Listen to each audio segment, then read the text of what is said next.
A rare bipartisan revolt in Washington has dealt a political blow to President Donald Trump after the U.S. House of Representatives voted to limit his authority to continue military operations against Iran without congressional approval. The House passed a war powers resolution in a narrow 215 to 208 vote, with 4 Republicans joining Democrats in backing the measure. The resolution seeks to require congressional authorization for continued U.S. military action against Iran, challenging Trump's decision to enter the conflict without first seeking approval from lawmakers. The vote comes as the U.S.-Israel war against Iran approaches its 100th day. The measure passed after several Republican lawmakers broke with their party leadership and sided with Democrats.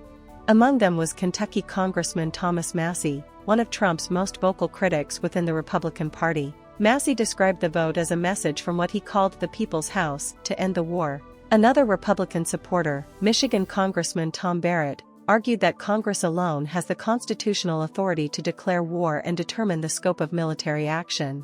At the center of the debate is a long-running constitutional question over presidential war powers. Critics argue that Trump bypassed Congress when he joined Israel's military campaign against Iran earlier this year. The White House has defended the operation, insisting military action was necessary to prevent Iran from acquiring a nuclear weapon.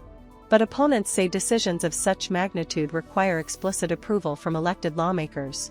Democrats, who unanimously backed the resolution, are now calling on the Senate to act quickly. The Pentagon estimates that nearly $29 billion has already been spent on operations linked to the war, although some analysts believe the true cost could be significantly higher.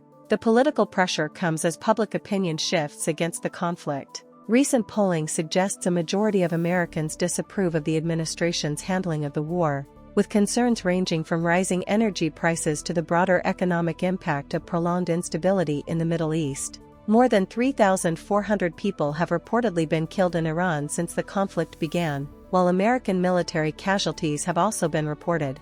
Despite its passage in the House, the measure faces major hurdles. A similar proposal has already passed the Senate, but any final legislation would likely face a presidential veto.